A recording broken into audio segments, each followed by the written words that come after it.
What's happening in America's gun stores right now is absolutely fascinating. The firearms market has undergone a dramatic transformation in recent years, and the numbers tell an incredible story. In recent sales data, approximately 15.3 million firearms were sold across the United States. Now, you might think that's impressive until you compare it to the peak year of 2020, when a staggering 21.8 million units flew off the shelves. That's a massive decline of over 6 million firearms. So what's the consequence of this dramatic shift? Gun retailers across the country are facing a serious problem. Their inventories are packed to capacity. Shelves that were once emptied within days are now holding the same products month after month. Today, we're diving deep into 15 specific firearms that perfectly illustrate this market phenomenon. These are guns that dealers are struggling to move, regardless of discounts, promotions, or marketing efforts. Before we begin, let's be absolutely clear. This analysis is purely educational and intended for entertainment purposes. We're not criticizing anyone who owns these firearms. Every gun owner has their preferences, and these products may work perfectly for certain individuals. Always handle all firearms responsibly and in full compliance with your local, state, and federal regulations. Number 15. Springfield Armory XD. Starting at number 15, we have the Springfield Armory XD, a pistol that was questionable from its very first announcement. Springfield designed the XD as a slimline, single-stack 9mm pistol featuring a hammer-fired, double-action/single-action mechanism. Essentially, Springfield attempted to resurrect old-school design philosophy during an era when the market had clearly moved toward striker-fired carry pistols. When Springfield launched this pistol in 2017, they positioned it to fill a niche for enthusiasts who preferred traditional hammer-fired systems with manual decockers. Unfortunately, the buying public simply wasn't interested in what Springfield was offering. The company officially discontinued the XD by late 2021, giving it a lifespan of less than 4 years in their catalog. The timing couldn't have been worse for Springfield. The XD arrived on the market just as SIG Sauer's revolutionary P365 was completely reshaping consumer expectations. The P365 demonstrated that manufacturers could pack double-digit capacity into incredibly compact packages, fundamentally changing what buyers expected from concealed carry pistols. Here's where the XD really struggled. Despite being physically larger than many competitors, it actually held fewer rounds. Professional reviews acknowledged that the pistol shot reasonably well and was mechanically sound, but releasing it felt like arriving at a party 3 hours after everyone else has gone home. Consumers who genuinely wanted DA/SA subcompact pistols overwhelmingly chose established options from Beretta, SIG Sauer, or CZ instead. Springfield eventually acknowledged the market reality and pivoted toward modern designs, such as their Echelon striker-fired pistol. If you walk into a gun store today and spot a brand new XD still in its box, there's an excellent chance it's been occupying that exact shelf space for several years. Number 14. Smith & Wesson M&P12.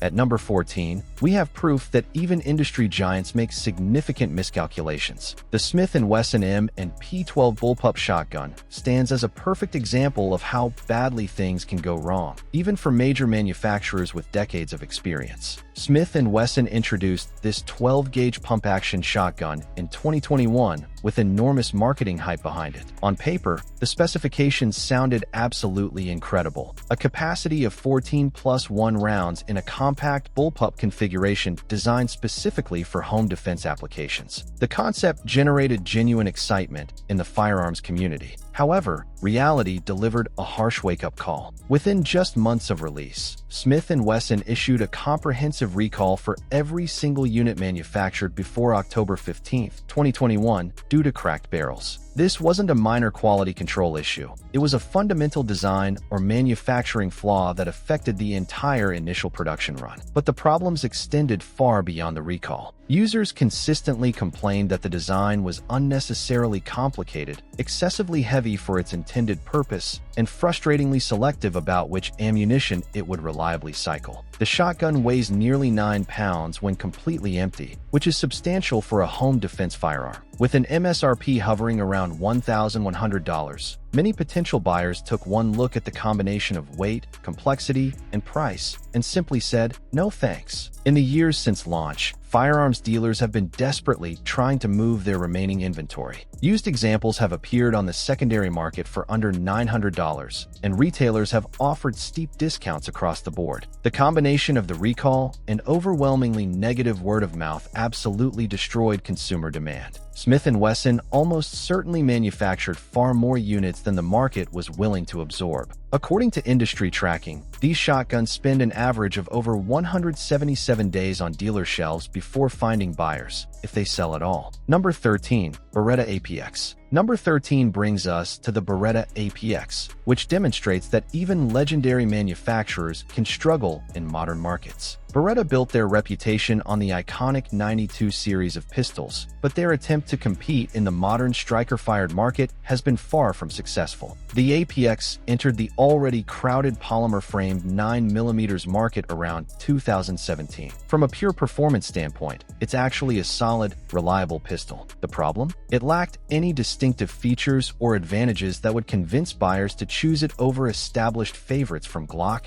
SIG Sauer, or other competitors. Within just a couple of years of release, retailers were selling brand new APX pistols for under $400 as Beretta desperately attempted to attract buyers through aggressive pricing. The aesthetics proved divisive among consumers. Those prominent, aggressive slide serrations led some critics to joke that it resembled a Toblerone chocolate bar more than a serious defensive pistol. More significantly, the APX simply didn't stand out in any meaningful way. In a market where differentiation is crucial, the APX offered competence without excitement. Beretta has kept it in their product lineup, but the pistol has essentially been relegated to budget tier status. The APX serves as a reminder that even manufacturers with prestigious reputations and over a century of firearms experience cannot guarantee commercial success in today's intensely competitive handgun market. Brand recognition alone isn't enough anymore. Number 12. Mossberg MC1SC. Number 12 is the Mossberg MC1SC, which represented an incredibly bold strategic move when it launched in 2019. This was Mossberg's first handgun in literally 100 years. That's not hyperbole. Mossberg had focused exclusively on long guns for an entire century before deciding to enter the handgun market. Initially,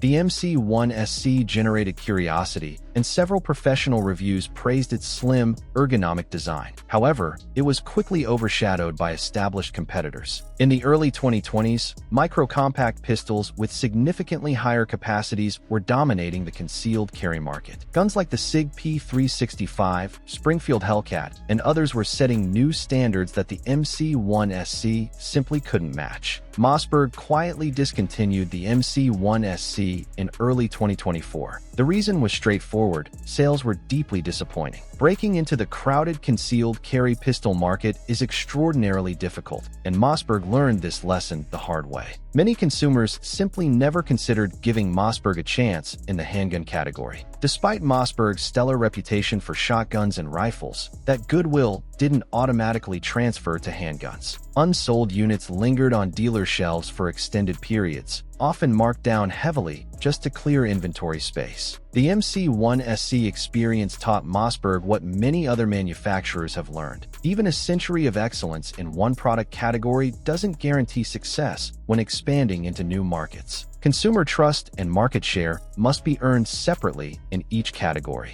Number 11. Walther CCP. Number 11 is the Walther CCP, another pistol that has been anything but a sales success story. The CCP utilizes a gas-delayed blowback operating system specifically designed to reduce felt recoil in a slim 9mm package. From an engineering perspective, it sounds brilliant and innovative. Unfortunately, both execution and market timing severely hurt this pistol. Early production models suffered from actual recoil issues despite the system designed to minimize them. The design also incorporated quirks that shooters found frustrating, most notably an extremely heavy, long trigger pull that many users absolutely hated. By the time Walther addressed these concerns with their improved M2 version, the market had already moved forward. In an era where manufacturers were releasing 10+1 capacity pocket rockets, a single-stack pistol holding only 8+1 rounds simply couldn't generate excitement. Adding insult to injury, the CCP is physically larger than direct competitors like the Smith & Wesson Shield while holding fewer rounds. That's exactly the opposite of what consumers want. They expect smaller guns to compromise capacity, not larger ones. Firearms dealers consistently report that the CCP generates minimal interest. Many retailers have stopped stocking it entirely due to chronically slow sales. It's become one of those pistols that represents a good idea hampered by poor execution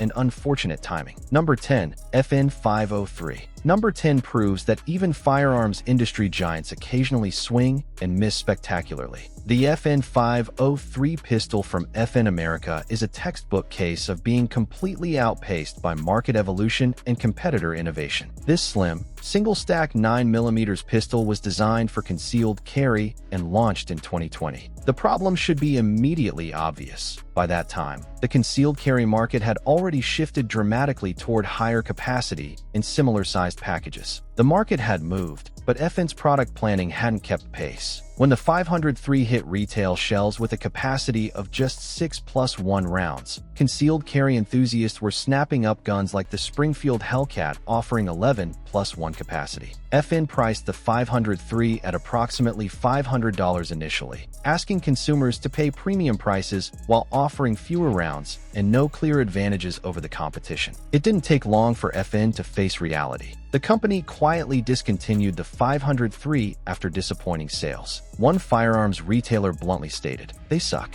Many local gun shops have them. They can't sell them." That pretty much sums up the market reception. Dealers literally couldn't move their inventory, even when offering clearance prices as low as $299 in some cases. FN wisely pivoted to developing their new Reflex Micro 9 with competitive capacity and left the 503 behind as a learning experience. The 503 stands as a cautionary tale that even well-respected manufacturers with prestigious reputations cannot overcome a fundamentally flawed product concept or poor market timing. Brand loyalty only goes so far when competitors offer objectively superior options. Hey, before we continue with our countdown, if you're finding this market analysis interesting and informative, please take a moment to hit that like button and subscribe to the channel. It genuinely helps us reach more firearms enthusiasts like yourself who appreciate detailed market insights. And stick around because the guns coming up on this list are even more fascinating. Alright, let's jump back into it. Number 9. Colt AR-15 Sporter Rifles. Number 9 is something you probably wouldn't expect. Colt AR-15 Sporter Rifles. You'd reasonably assume that Colt, being the original AR-15 manufacturer, would always sell these rifles easily, right? Well, the late 2010s proved otherwise. The AR-15 market became absolutely flooded with options from virtually every manufacturer imaginable. The oversupply was so severe that Colt, the company that literally created the AR-15 platform, temporarily ceased selling them to civilian customers in 2019. The CEO's statement was remarkably candid. The market for modern sporting rifles has experienced significant excess manufacturing capacity. Translation: there were way too many AR-15s being produced and not nearly enough buyers to absorb them all. Standard models like Colt's LE6920 sat unsold on shelves as consumers had endless options for cheaper rifles or feature-rich alternatives from other manufacturers. For over a year, Colt AR-15s essentially vanished from retail shelves. Many stores ended up heavily discounting their existing inventory or bundling them with accessories just to generate movement. This situation proves an important market principle. Even the most iconic brand names mean nothing when supply dramatically exceeds demand. Colt's historical significance and reputation couldn't overcome basic market economics. Number 8. Remington RP9/RP45. Number 8 was an attempt at entering the striker-fired pistol market that transformed into an absolute disaster. The Remington RP9 and its larger counterpart, the RP45, launched around 2017 with genuinely high hopes from Remington. Almost immediately after release, serious problems emerged. Professional reviews consistently cited feeding malfunctions, poor trigger characteristics, and magazines that frequently failed to seat properly or eject cleanly. These weren't minor inconveniences, they were fundamental reliability issues. Sales were catastrophically slow. Within approximately 1 year, desperate retailers slashed prices dramatically. Brand new units went on sale for $249, and even at that incredibly low price point, they sat on shelves with no interested buyers. Remington's bankruptcy filing in 2020 sealed the fate of the RP series. The pistols quietly disappeared from production, and honestly, virtually nobody missed them. By that point, Remington was experiencing quality control problems across their entire product line, and the RP series was just another casualty. This is a pistol you'll occasionally still find brand new in the box at gun shows or smaller dealers. They've literally been sitting unsold for years, which tells you everything you need to know about market reception.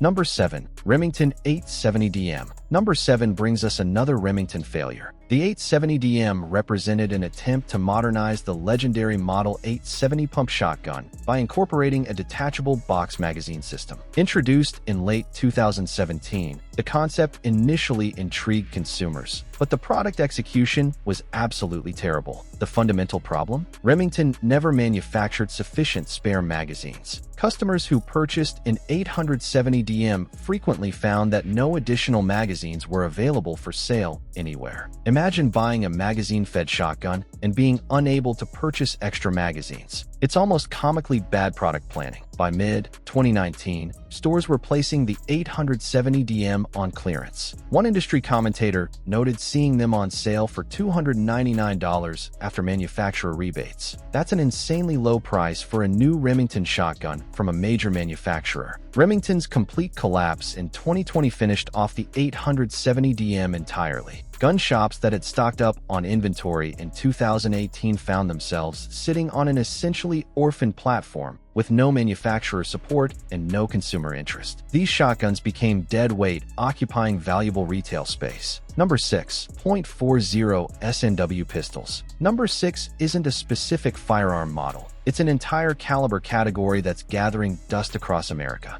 Handguns chambered in .40 Smith & Wesson were absolutely everywhere a decade ago. Law enforcement agencies widely adopted it, and civilian buyers followed that trend. Fast forward to recent years, and this caliber has fallen dramatically out of favor. Many police departments have reverted to 9mm. Civilian buyers have overwhelmingly followed that same trend, and the reasons are clear. 9mm offers more ammunition capacity and less perceived recoil, while modern ammunition has largely closed any performance gaps. One gun store manager ran a Christmas promotion offering 15% off every .40 caliber pistol in stock. He candidly admitted it was because nobody seems to want to buy .40s anymore. That's the market reality right now. Customers are making binary choices. They either choose 9mm for the capacity and shootability advantages, or they jump all the way up to .45 ACP for a significantly larger projectile. The .40 S&W sits in an uncomfortable middle ground that appeals to fewer and fewer buyers. Those .40 caliber Glocks, Smith & Wesson MMPS, and other popular models are collecting dust for months at a time. Dealers are stuck with inventory that represents yesterday's preferences rather than today's market demands. Number 5. CZ Scorpion 3 Plus Pistols. Number 5 is the CZ Scorpion 3 Plus Pistols, which is particularly interesting because this series was an absolute smash hit in the mid-2010s. Recently, however, the Scorpion has fallen victim to legal complications and significant market shifts. In 2023, the ATF's rule reclassifying pistol braces as NFA items threw an enormous wrench into the pistol caliber carbine market.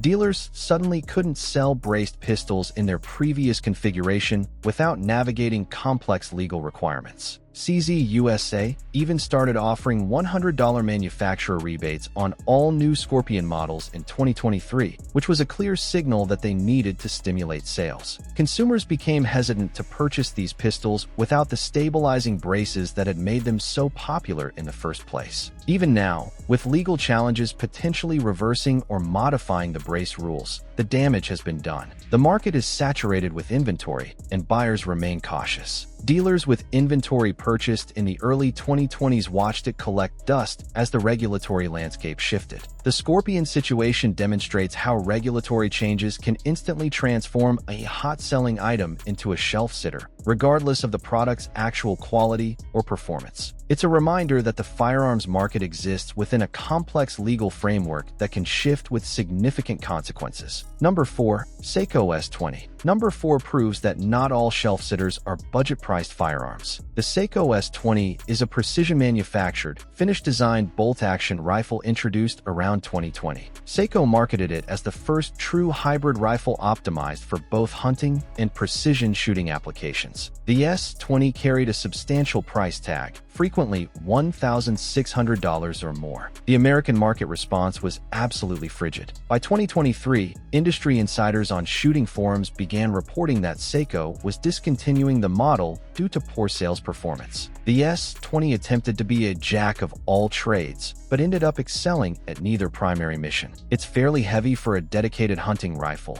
yet it doesn't match the specialized features that competitive precision rifle shooters demand. Traditional Seikko enthusiasts didn't embrace the modern stock design and contemporary aesthetics. New buyers balked at the premium pricing when Ruger, Bergara, and other manufacturers offered excellent rifles for significantly less money. Industry reports indicated that brand new units were sitting unsold for 300+ days, which is an eternity in the firearms retail business. The S20 represents a high-quality product that simply misjudged market positioning and pricing relative to what American consumers wanted. Number 3. Bushmaster ACR. Number 3 is almost legendary within firearms circles for how spectacularly it failed to meet expectations. Released to civilian consumers by Bushmaster in 2010, the ACR, Adaptive Combat Rifle, was aggressively marketed as the next revolutionary development in modular rifle systems. When Bushmaster finally launched the civilian version, they announced an absolutely absurd MSRP in the range of $2,600 to $3,000. This was roughly double what had been originally promised during the development phase, and consumers felt betrayed by the dramatic price increase. Then came a serious safety recall because some units could potentially fire full automatic, which is obviously illegal for civilian firearms. Civilian sales stalled almost immediately. By 2013, even the U.S. military had passed on adopting any variant of the ACR, which destroyed any remaining mystique about it being a superior military-grade system. The ACR lingered in Bushmaster's catalog for a few more years, likely just to avoid the embarrassment of complete discontinuation. Eventually, Bushmaster's parent company filed for bankruptcy in 2020, and the ACR was officially dead.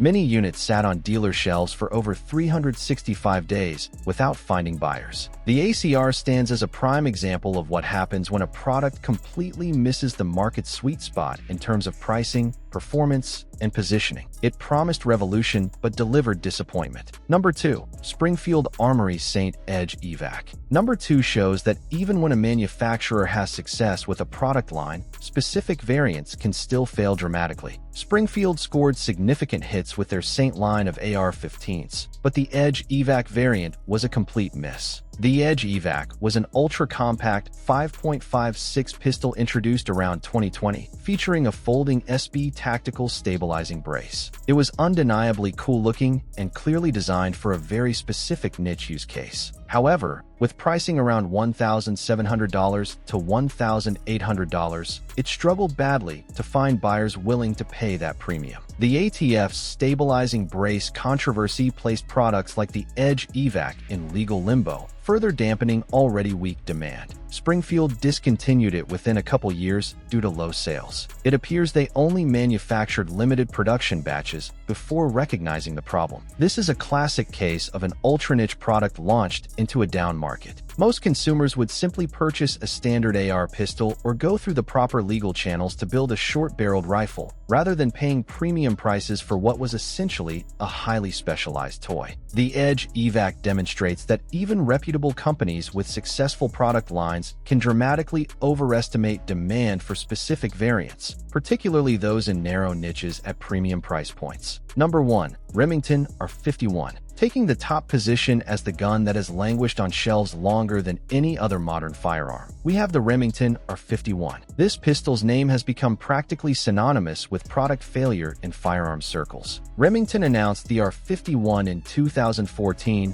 with absolutely massive marketing hype, positioning it as their triumphant return to the handgun market after years of absence. The anticipation was genuine, and many enthusiasts were excited to see what Remington would deliver. Then actual customers began firing it. and everything went catastrophically downhill. Early production units were plagued with severe reliability problems, failures to feed, frequent jams, and most alarmingly, reports of out-of-battery detonations, which are extremely dangerous malfunctions. Remington recalled the entire first production batch in 2014 and completely halted production. They spent 2 years supposedly addressing the issues before attempting to reintroduce a Gen 2 version in 2016. By that point, however, the R51's reputation was completely destroyed. Consumer trust was gone, and no amount of promises about improvements could restore it. Remington quietly discontinued the R51 by 2018. But here's where the story gets truly remarkable. In recent years, nearly a decade after the original launch, firearms writers have managed to purchase brand new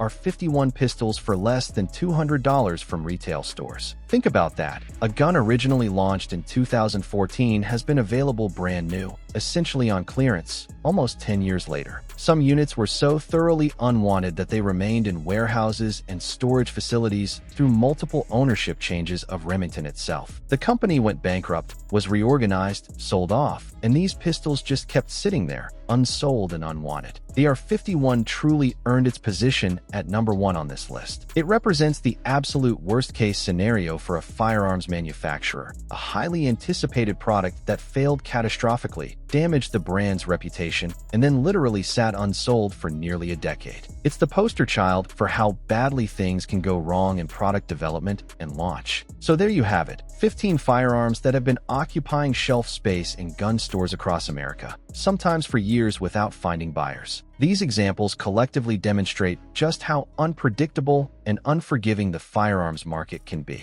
Success in this industry requires far more than just manufacturing a functional firearm. Companies must accurately read market trends, time their releases appropriately, price competitively, execute quality control flawlessly, and offer genuine advantages over established competitors. Miss any one of these factors, and even major manufacturers with decades of experience can find themselves with warehouses full of unsold inventory. The stories we've covered today span multiple failure modes: poor timing, inadequate quality control, regulatory complications, pricing mistakes, changing consumer preferences, market saturation, and fundamental design flaws. Each represents expensive lessons learned by manufacturers and uncomfortable inventory for dealers. Have you personally encountered any of these firearms sitting at your local gun store? Have you witnessed the same units occupying the same shelf space visit after visit, month after month? We'd genuinely love to hear about your experiences in the comments below. If you found this market analysis informative and entertaining, please give us a thumbs up and subscribe to the channel. We regularly analyze firearms industry trends, market dynamics, and the fascinating intersection of product development, consumer behavior, and market forces. Thank you for watching this deep dive into the firearms that nobody wants to buy. Remember to stay safe, practice responsible firearms ownership, and happy shooting. We'll see you in the next video.